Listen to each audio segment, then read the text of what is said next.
dalam hal ini diwakili beliau Bapak Dr. Andes Agus Cahyono, Apoteker Ekiser Kesehatan.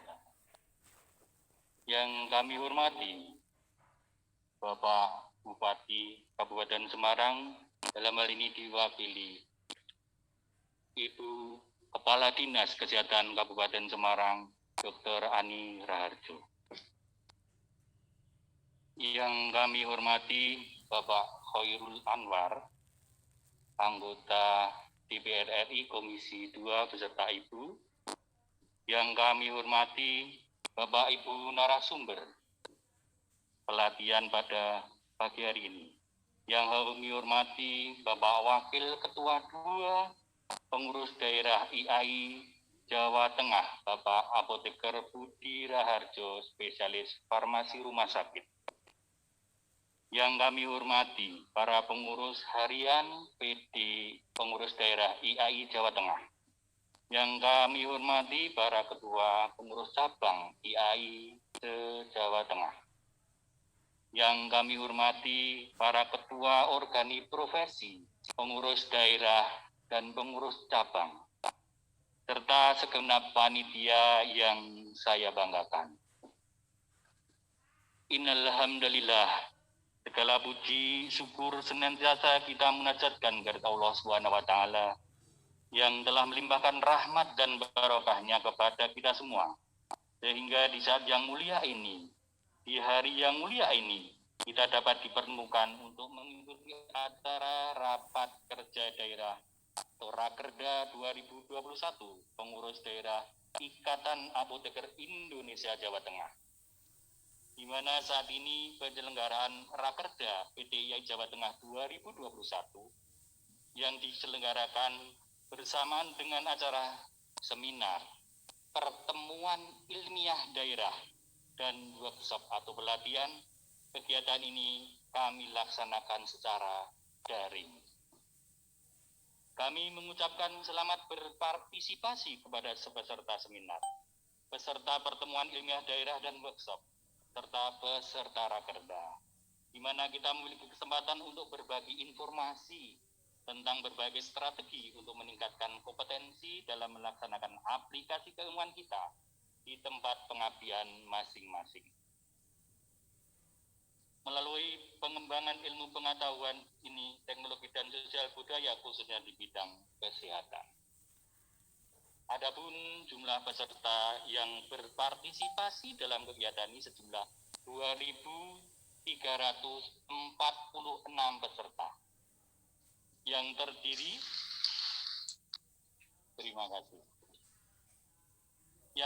dari yang pertama, peserta pertemuan ilmiah daerah dibagi dalam 3 kategori.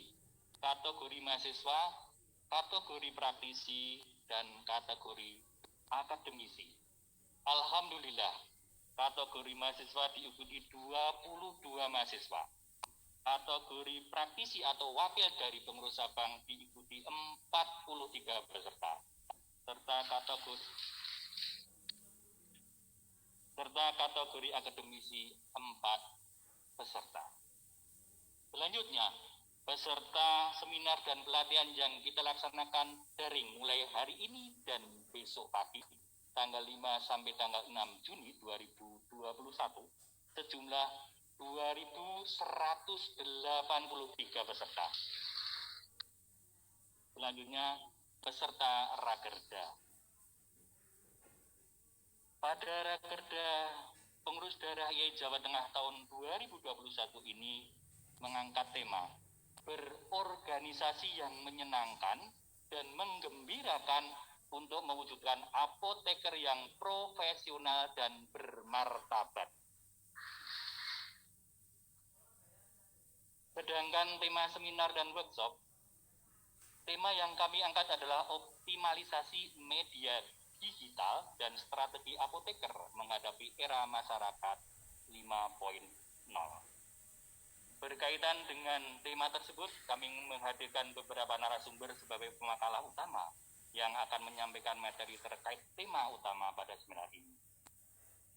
Kegiatan ini dapat terselenggara berkat bantuan dari berbagai pihak, Untuk itu pada kesempatan ini izinkan kami mengucapkan terima kasih kepada seluruh yang berpartisipasi, kepada seluruh hadirin, kepada seluruh stakeholder yang hadir pada pagi hari, dan kepada segenap panitia.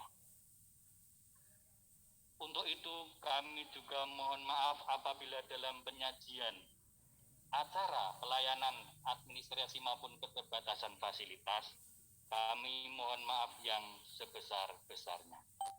Akhir kata, semoga peserta Rakerda PDIAI Jawa Tengah 2021 yang diselenggarakan bersamaan dengan acara seminar, pertemuan ilmiah daerah, dan workshop mendapatkan manfaat yang besar dari kegiatan ini, sehingga mampu mewujudkan atmosfer pelayanan kesehatan yang baik dan budaya peningkatan kompetensi melalui penelitian dan pertemuan ilmiah yang kokoh, berkelanjutan, dan berkualitas sesuai dengan perkembangan ilmu dan teknologi kesehatan. Sekian yang dapat kami sampaikan. Bila ada kata yang kurang berkenan di hati, mohon para hadirin kami mohon maaf yang sebesar-besarnya. Kebaikan datang dari Allah Subhanahu wa Ta'ala, dan kesalahan datang dari kami selaku manusia biasa yang tak luput dari lupa dan salah dan dosa. Demikian kiranya, dan akhirnya saya haturkan terima kasih. Wabillahi taufiq wal hidayah. Wassalamualaikum warahmatullahi wabarakatuh.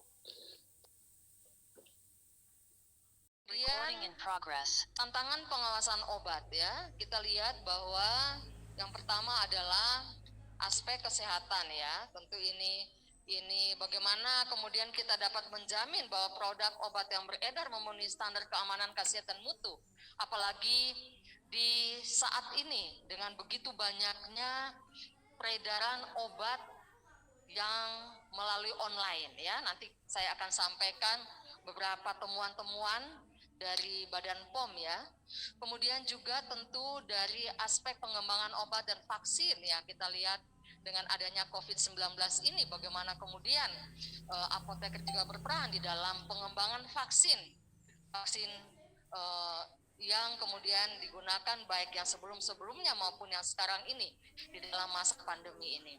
Kemudian yang ketiga adalah tentu aspek ekonomi. Tentu kita inginkan juga bahwa adanya daya saing industri obat, dan juga terkait dalam hal ini adalah industri obat tradisional ya, yang kemudian kita ingin itu berkembang dengan baik ya. Kemudian tentunya aspek teknologi. Nah, tentunya di dalam pelaksanaan praktek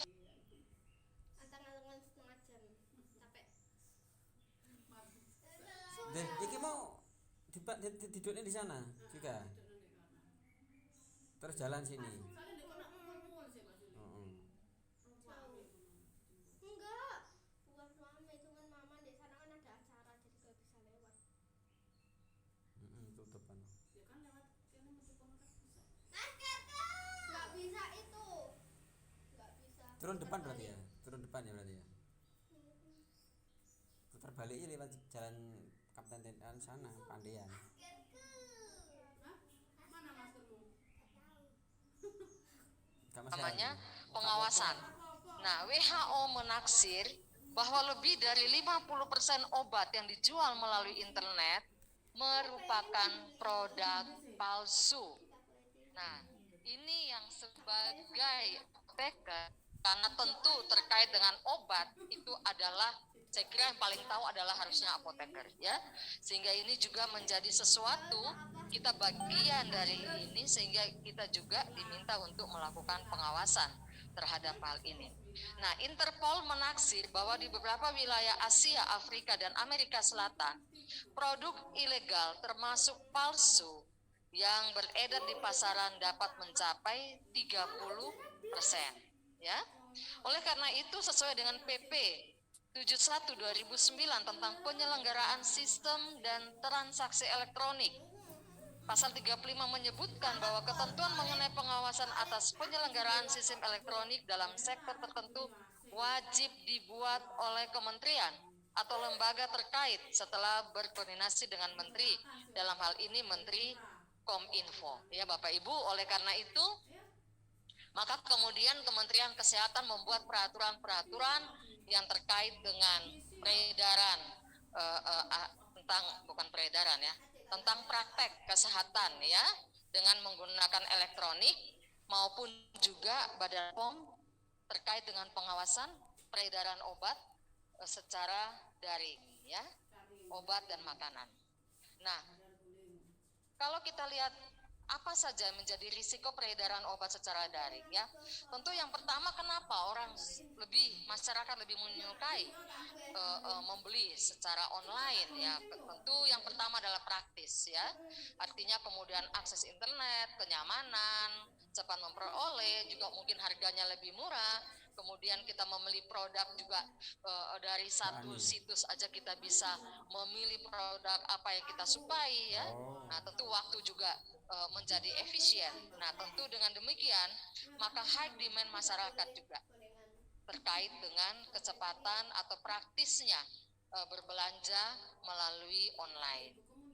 Nah, kemudian dari segi pelaku usaha, tentu pelaku usaha juga akan lebih mudah ya menjual online karena mereka tidak perlu mengurus izin macam-macam, langsung memasukkan ke dalam web saja. Kemudian kemudahan juga membuat akun marketplace maupun sosial media ya, kita lihat sangat berjamur, tumbuh ya,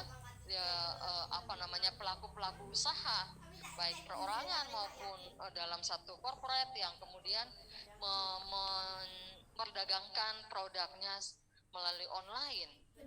Nah, yang sangat penting juga di sini adalah identitas penjual dapat disamarkan, ya, sehingga mereka dapat menyamarkan bahwa dia ini sebenarnya siapa gitu ya.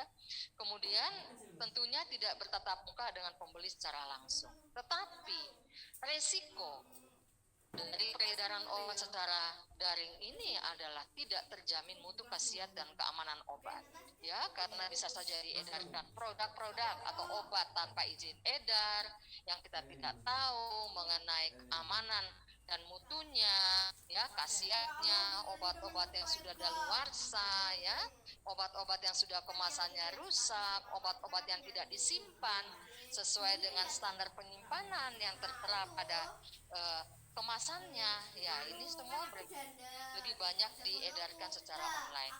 Kemudian juga masalah yang lain adalah tidak mendapatkan pelayanan yang lengkap. Dia juga berfungsi untuk memberikan penjelasan, memberikan informasi kepada pasien ya, bagaimana cara minum obat, apakah minumnya sesudah makan, sebelum makan atau 2 jam sebelum makan dan sebagainya, harus disimpan di mana obatnya ya. Nah, ini tidak didapatkan. Dan yang ketiga adalah informasi tidak objektif dan cenderung menyesatkan ya, tentu karena dengan iklan-iklan yang ada ini biasanya menyesatkan, walaupun ketika iklan obat itu akan ditayangkan sebelumnya harus mendapat persetujuan dari BPOM. Dalam hal ini supaya BPOM bisa melihat apakah iklan yang akan ditayangkan ini memang benar-benar tidak menyesatkan masyarakat ya. Nah, pengawasan peredaran obat secara daring ini tadi saya sampaikan bahwa melalui cyber patrol ya.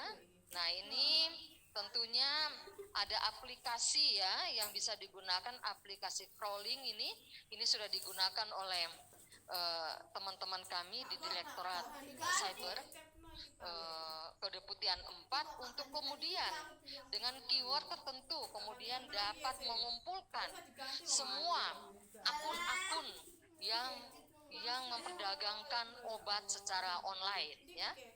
Nah, tentunya tindak lanjut dari BPOM adalah melakukan penelusuran lebih lanjut. Dan yang kedua, tentu sekiranya memang produk ini adalah produk ilegal, maka dilakukan pemblokiran, take down dengan pengusulan kepada. Yang kedua, kalau misalnya itu ditayangkan atau dijual melalui website dan sosial media, maka tentu rekomendasi BPOM akan ditujukan ke Kementerian Kominfo. Tetapi jika kemudian itu dilakukan oleh e-commerce atau marketplace, maka kemudian rekomendasi take down dari BPOM akan disampaikan ke IDEA. IDEA ini merupakan suatu organisasi yang mengkoordinir semua marketplace yang ada, ya. Nah, selanjutnya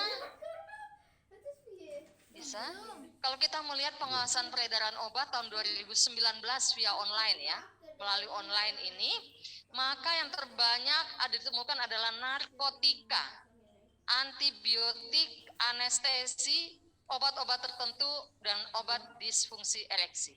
Ini yang banyak diperdagangkan secara online pada tahun 2019. Nah, pada tahun 2020 maka ini ada sedikit peralihan, ya. Jadi mulai masuk ke obat-obat penenang, obat gangguan kecemasan, obat pereda nyeri, antibiotik, obat hipertensi, obat penggugur kandungan yang kandungannya misoprostol, ya. Ini banyak, ya, kalau kita lihat. Sehingga pada tahun 2020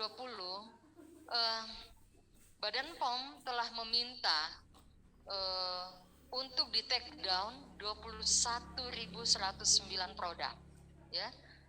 Tapi ya namanya online, ya, di take down ini kemudian dimunculkan yang lain, ya. Nah, oleh karena itu memang pengawasan ini masih terus dilakukan dan tentu teman sejawat bisa melihatnya, ya. Selanjutnya terkait dengan Ibu, waktu kurang 5 menit lagi. tinggal berapa menit? 5 menit lagi. Ya, baik. Ya, jadi di dalam penyelenggaraan peredaran secara daring, maka kalau kita lihat di Perbepom nomor 8 2020, maka jelas bahwa ini boleh dilakukan oleh industri farmasi, PBF tabang, apotik, ya, dan bekerja sama dengan penyelenggara sistem elektronik farmasi PSPF, ya. Nah, komoditinya ini perlu dicek, obat, ya, obat bebas terbatas, obat keras boleh, obat tradisional, suplemen kesehatan, kosmetik, dan pangan olahan. Nah, selanjutnya pengecualian untuk komoditi khusus terkait obat yang tidak boleh diedarkan penjualan secara daring adalah obat mengandung prekursor farmasi, obat keras yang termasuk dalam obat-obat tertentu, obat untuk disfungsi ereksi, sediaan injeksi selain insulin untuk penggunaan sendiri, kemudian sediaan implan yang penggunaannya memerlukan bantuan tenaga kesehatan, dan obat golongan narkotik dan psikotropik. Jadi Bapak Ibu sekalian, teman sejawat, boleh melakukan perdagangan online tetapi harus memperhatikan hal-hal ini. Nah, terkait dengan resep, ya. Resep yang ditulis secara elektronik dan resep yang diunggah ke dalam sistem elektronik. Ini kemarin saya ketika bertugas di Jogja, kemudian kita menegur salah satu apotik di Jogja yang waktu itu Halodoc baru mulai muncul, dan ketika teman-teman melakukan pemeriksaan apotik, pengeluaran obat keras selama 6 bulan tidak disertai dengan resep, ya. Nah, ini kemudian Halodocnya dari Jakarta datang ketemu saya dan saya menyampaikan, ya, ini tolong ditaati karena peraturan ini adalah peraturan yang berlaku, ya, Bapak Ibu sekalian. Nah, kemudian untuk selain peredaran obat, maka tentu juga ada untuk pangan. Pangan juga itu yang pangan untuk kebutuhan medis khusus itu juga dilarang diedarkan melalui daring. Selanjutnya sanksi, Bapak Ibu, ada sanksi administratif, kemudian juga sanksi administratif ini bisa peringatan keras, rekomendasi penutupan, pencabutan izin, ya, larangan mengedarkan untuk sementara waktu, dan perintah untuk penarikan kembali oleh Badan POM, ya. Nah, saya kira itu yang dapat kami sampaikan karena waktunya terbatas. Untuk tindak lanjut terhadap temuan tentu kita utamakan adalah pembinaan. Tetapi kalaupun memang tidak, tentu sanksinya akan bertingkat ya sampai dengan penutupan sementara kegiatan atau Iya kan, bukan pencabutan tutup 6 izin. toh. Saya kira ini yang dapat kami sampaikan pada kesempatan ini. Jika ada kata-kata kami yang kurang berkenan, kami mohon dimaafkan. Sekian dan terima kasih. Wassalamualaikum warahmatullahi wabarakatuh. Berapa jawabannya? Selanjutnya penyerahan kenang-kenangan oleh Sekretaris Pengurus Daerah Ikatan Apoteker Indonesia Jawa Tengah kepada Kepala Balai Besar Pengawasan Obat dan Makanan Semarang, kepada Bapak Apoteker Dr. Andes Rosid Sujono, Magister Manajemen. Kami persilakan. Ayo, ulang lagi. 1. Ulangi lagi, ayo. Hei. Yuk, ulang lagi. 1. Tambah 7. Tambah 14. Rapikan 10 dulu.